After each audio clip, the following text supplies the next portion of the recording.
What's going on that I don't know about? I don't know. Good morning again, everyone. Welcome back again to the KSR YouTube channel. Another day on mullet. I know some of you guys are really about all the mullet content, but hey, we do more than just mullet. Like, we got the lawn dart, we got a Chevy 2 we're building over here, we got our road race cars, we got 4th gen Camaro that we're going to be getting on pretty soon, we got the Vipers. We do more than just Cletus stuff. But yeah, Cletus has been the biggest benefit to our channel since obviously we got it going. In fact, Cletus is kind of who was pushing me to do a YouTube channel. But anyways, let's get to work on mullet. Travis came in early this morning. That's Travis, if you don't know Travis. He's got a pretty cool truck that'll be on the channel a little bit later this year. But he got the transmission mount finished up.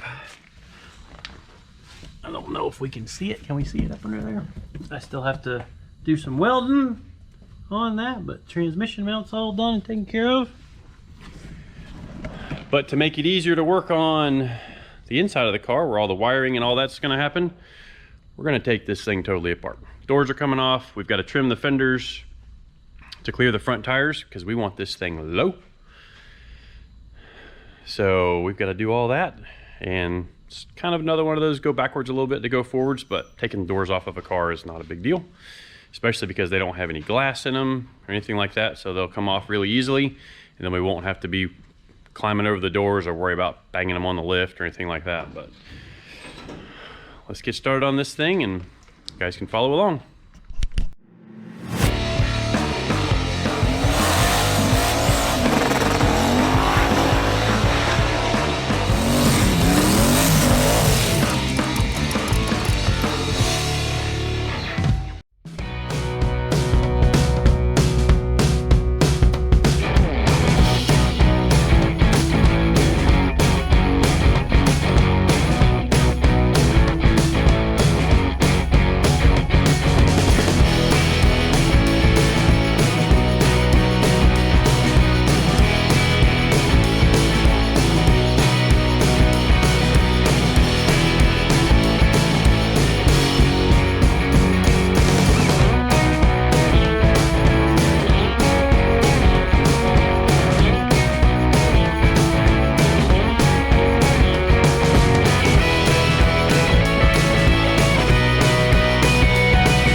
All right, time for a little tech talk with Kevin.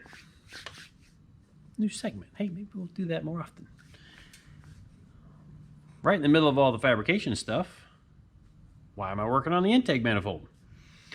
Well, I want to install this permanently onto the engine. Problem is, I cannot access the inside set of fuel injectors once the intake is assembled to the engine. I need the intake assembled so that I can build the turbo kit. So you may be able to understand how sometimes when you're building a complete car, especially one that you want to really look nice and everything flow together and look like you did it on purpose, you kind of go back and forth and end up shifting gears and doing things differently and what would seem like out of order. But this is what I'm doing. So you can see I've already got the injectors installed. We are using the same set of 2150cc fuel injector clinic injectors on the race set and the street set of injectors. And there's a couple reasons we are using the same set of injectors. Obviously, that's a humongous intake for riding around on the street where we might make, 800 or 1,000 horsepower. We don't need that for, we don't need near that much injector for pump gas.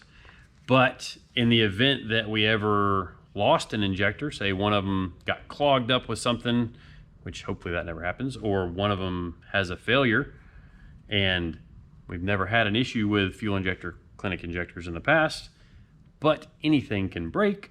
So if we can engineer a solution to the problem before we even have the problem, in my mind, that's a good thing to do. So say we lose an injector set, say we lose an injector on the race side.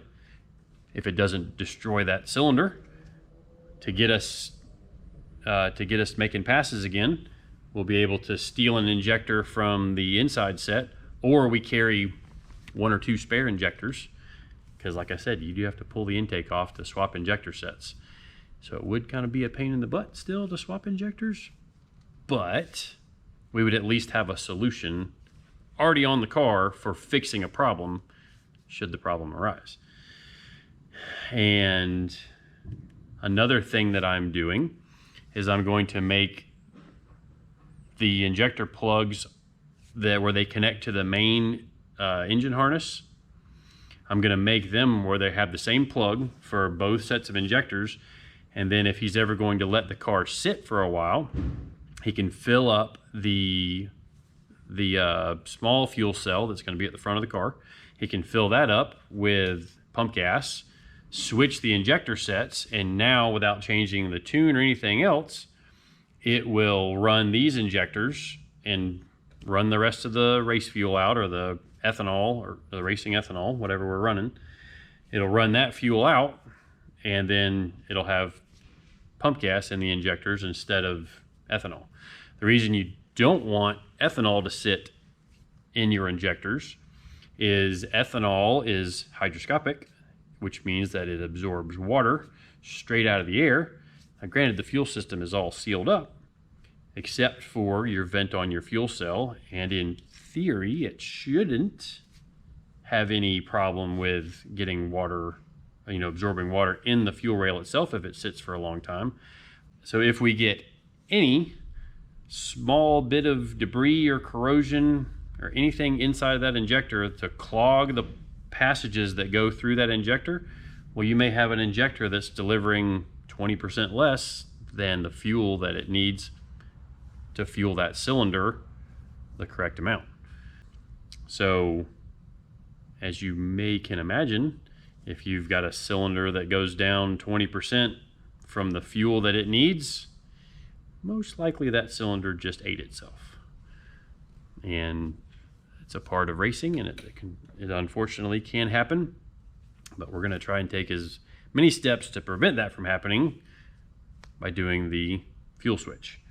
And by doing it that way, we won't have to change the tune.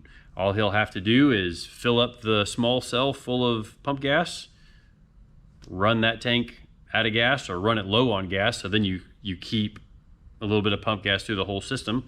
Then the next time they go racing, you drain it out of the fuel cell, fill it back up with the race fuel, and turn the race tune back on, which will have 35% more fuel in it because it'll be on ethanol, and then we'll be good to go. So little things that I'm doing for hopefully making the car more user friendly, and also making it where it's kind of designed for the drag week, the long haul of drag week, or Rocky Mountain Race Week, where we're going to be driving this thing thousands of miles across the country to places that may not have parts available for us to do things. So I'm going to build the injector set, do a little time lapse here, and I'll build the injector set for the inside at least, and then I'll probably wait to build the outer injector set once it's actually mounted on the engine, because I want to get this thing put back on the engine so that I can build the turbo kit. But let's get started on this, and we'll talk to you again in a little bit.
right, so we're gonna finish up some of the welding on this while we've got the front end off, put the front end back on, and probably wrap up this video. And the next video is gonna be turbo kit fabrication. So, talk to you here in a little.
Well, some of you may have noticed in the time lapse, we just fabbed an alternator mount. And I'd seen some comments where a few people asked, how are we gonna make sure we don't throw belts like Leroy and Ruby? Well, I'm gonna make it to where it's got the little short belt and it is extremely solid mounted. And the engine is not gonna go anywhere because it's on motor plates and mid plates. And then we also are gonna fabricate a diagonal link. It's like a 4 1/2 limiter, because if you think about this plate, you know, you take a long board or something like that and you've got all this weight of the engine and transmission, and the car is trying to go 3 G's that way. Well, this is going to try to go backwards. So we're going to put some diagonal links down here on from the chassis to the block that will prevent 4 1/2 movement. You can see we've got the top part of the mounts fabricated, and we started on the brake system, got our line lock solenoid mounted, the lines tied down from the master cylinder down to there. This will be the rear line, take off towards the back of the car. This one will be left front, this one will be right front. It's going to go through and behind the firewall so that we don't have things to get caught on out here in the engine bay. So I'm getting ready to snatch the valve covers off, and I'm going to weld my mounts for the coils onto the valve covers. And then after we do that, we're going to put the front end back on and we're going to start on the turbo kit.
All right, so in the time lapse, I was welding the mount for the ECU, the fuse box, and the we got a carbon fiber board that Travis made for the electronics that are outside of the ECU. We got our extra injector driver for the secondary set of injectors, and also the EGT box. So with the injector drivers, there's a way to do that through the Holley without using the injector driver box, but the thought is if we ever do methanol, we'll need a much larger set of injectors, and that's exactly what this box is designed to drive. You can, you know, do like the billet atomizers or any of the really huge injectors if we need them, but for now we're going to be on E90. We won't need all that. So you can kind of see how everything works in here. We got some holes to fill because when I started welding it, it exposed that there was some filler up in there. So we're gonna make a little patch panel and weld around that. But we got these all sealed up. I just use silicone bronze for stuff like that because it's really non-structural. And there was a couple of little spots on the dash mount that needed to get welded, so I zapped them. And then these 4 are for the fuse box. So we'll be able to open the door, and then all of our electronics will be right here with lights as far as what's working, what's not working. And hopefully that will, if there are any issues, hopefully that'll let us, you know, diagnose them and fix them very quickly, and then get back on the road. So I think that's gonna wrap up this video. For the next video, we're gonna be mounting some turbos. I know you guys are gonna wanna see that, where we've decided to put them. So thank you for watching. If you haven't subscribed already, please subscribe and hit the notification bell so that you will get notified whenever we release a new video. We'll see you in the next one.